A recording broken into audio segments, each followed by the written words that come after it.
Video ini wajib ditonton ya. Video ini khusus untuk semua manusia yang ada di atas bumi ini. Ini masalah yang paling besar, tapi banyak orang yang tidak menyadarinya. Saya akan tetap membahas tentang sumber daya alam, tentang kehancuran, dan cara bagaimana menyelamatkan bumi itu sendiri.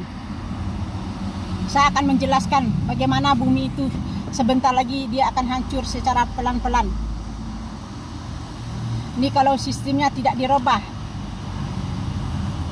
Ini sistem yang lama kan. Saya jelaskan kenapa kita semakin susah hidup ke depan kan, semakin sulit ekonomi.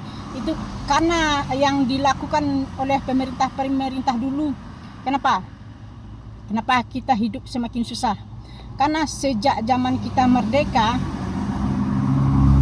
yang diciptakan oleh manusia adalah bidang industri. Kendaraan canggih, mobil-mobil, motor-motor. Yang kaya-kaya berfokus ke bidang properti, ke bidang industri. Itulah penyebabnya kenapa kita semakin ke depan itu semakin sulit. Itulah penyebabnya. Manusia yang kaya menciptakan bidang-bidang industri kayak kendaraan. Jadi apa yang terjadi? Manusia terjebak gengsi, terjebak hutang, jual lahan-lahan mereka. Yang kaya-kaya investor bangun pabrik-pabrik di atas lahan sumber kehidupan tadi, sumber daya alam. Ya seperti tanah sawah dan kebun. Itulah penyebabnya. Jadi sejak zaman kita merdeka, yang diciptakan tuh hanyalah menuju kehancuran sumber daya alam dan ekonomi itu sendiri. Makanya kenapa ekonomi semakin ke depan semakin mangap-mangap? Itulah penyebabnya. Ini sistemnya terbalik kan? Nah, ini khusus mungkin untuk Bapak Presiden ya. Ini ke depannya sistemnya harus dirubah Bapak ya. Kenapa saya bilang harus dirubah? Dulu kan zaman Pak Jokowi kan dulu membangun jalan tol Pak ya. Di lahan-lahan sawah di daerah Jawa kemarin kan, itu berapa ribu hektar kita kehilangan Bapak. Berapa ribu hektar? Berapa ribu ton Bapak? Berapa juta manusia kita kehilangan dari situ. Yang dulu yang jual lahan katanya jadi kampung milioner, sekarang bukan mereka jadi milioner, jadi miskin. Dulu saya juga berpikir Pak, wah bagus lah bumi semakin maju semakin bagus. Waktu saya jadi driver baru-baru, baguslah bumi semakin maju semakin bagus. Ternyata tidak sama sekali Pak. Tidak. Yang saya rasakan hanya kemunduran ekonomi, itu saya lihat sendiri. Seperti saya jadi driver di Bali ini Pak, penyebabnya kemacetan. Kenapa di daerah itu macet kayak di Bali? Karena mereka jual lahan-lahan mereka. Yang ada pembangunan, manusia membludak situ. Jadi kehidupan orang yang bekerja di jalan itu ekonominya mundur. Itulah penyebabnya. Saya dulu juga berpikir semakin maju bumi semakin bagus. Ternyata tidak sama sekali. Tidak. Malah saya merasa ekonomi mundur. Mundur. Jadi mungkin visi saya memang buat Bapak ya. Saya cuma mau ngasih saran saja ya. Sistemnya dirubah Pak. Kalau Bapak besok mau membangun jalan-jalan tol Pak ya, usahakan jangan di lahan-lahan produktif Pak, apalagi lahan-lahan penduduk itu sendiri. Kalau bisa, kalau membangun jalan tol itu bangunlah di pinggir-pinggir pantai.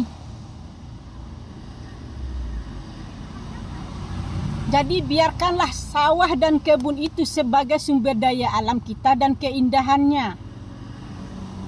Tuh, satu Pak ya. Kenapa? Kalau besok kalau membangun ya rumah-rumah perkantoran dinas, rumah-rumah dinas pejabat, atau investor siapapun yang mau membangun kos-kosan, bangun perumahan, jangan di lahan produktif. Kalau membangun kos-kosan, bangunlah bertingkat-tingkat. bertingkat 2 atau tingkat 3. Kalau mau bangun rumah dinas, bikinlah bertingkat-tingkat. Kenapa? Karena tujuannya itu untuk menyelamatkan sumber daya alam kita. Kalau kita bangun bertingkat-tingkat, kita sudah menyelamatkan sekian hektar lahan kita. Sudah menyelamatkan sekian ton sumber daya alam kita. Sudah menyelamatkan manusianya sekian juta. Ya mungkin itu sistemnya yang harus dirubah Bapak ya. Menurut saya ya, biar bumi ini selamat. Biar sumber daya alam kita itu selamat. Karena sekarang yang saya lihat sistemnya itu terbalik. Makanya kenapa saya berpikir kok bumi semakin maju kok semakin hancur. Ketemulah sama saya jawabannya Bapak. Sejak saya jadi driver ini. Sepanjang jalan saya berpikir apa yang salah dengan sistem ini. Ternyata kesalahannya di situ. Manusia investor tuh yang kaya-kaya tuh membeli lahan-lahan petani. Kayak dulu Bapak Presiden juga bikin jalan tol di lahan-lahan produktif. Dulu saya berpikir baguslah bikin jalan tol. Katanya kan tujuannya buat bawa sumber daya alam biar tidak busuk.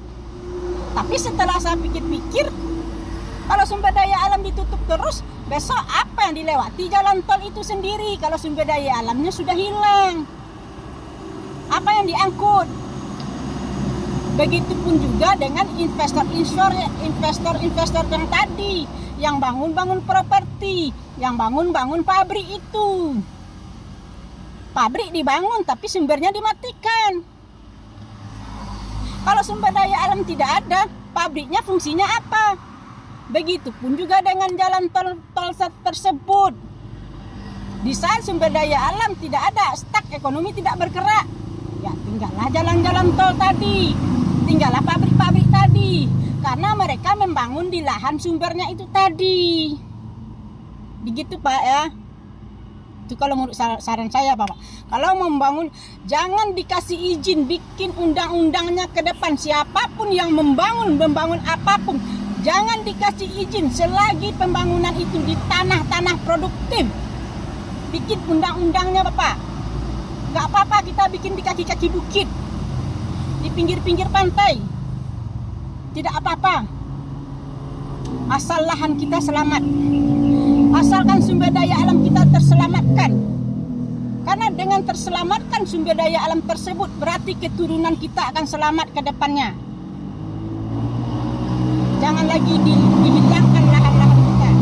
Mungkin buat Bapak Presiden ya, harus dirubah lagi sistemnya. Bikin undang-undang yang ketat. Siapapun yang menjual lahan-lahan produktif tidak boleh dijadikan bangunan bagi pembelinya itu sendiri. Tanah itu terdiri dari 2 bagian Pak.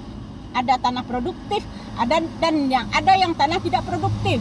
Jadi pergunakanlah tanah yang tidak produktif itu sebaik untuk bangunan-bangunan tadi, pabrik-pabrik, kos-kosan, rumah-rumah dinas. Kenapa? Kalau kita membangun di daerah tanah yang tidak produktif, sumber daya alam kita terselamatkan. Tapi selagi kita membangun di tanah-tanah produktif tadi Bapak, kita tidak akan terselamatkan ke depannya. Segala ekosistem akan mati karena sumbernya yang ditutup. Jadi itulah Pak yang saya kasih tahu. Kenapa bumi ini semakin maju semakin hancur? Karena sistemnya sudah terbalik semua. Kenapa? Yang nomor 1 yang dihilangkan lahannya, yang nomor 1 yang dihilangkan perkebunannya. Disitulah hancurnya bumi ini dan sumber daya alam itu sendiri.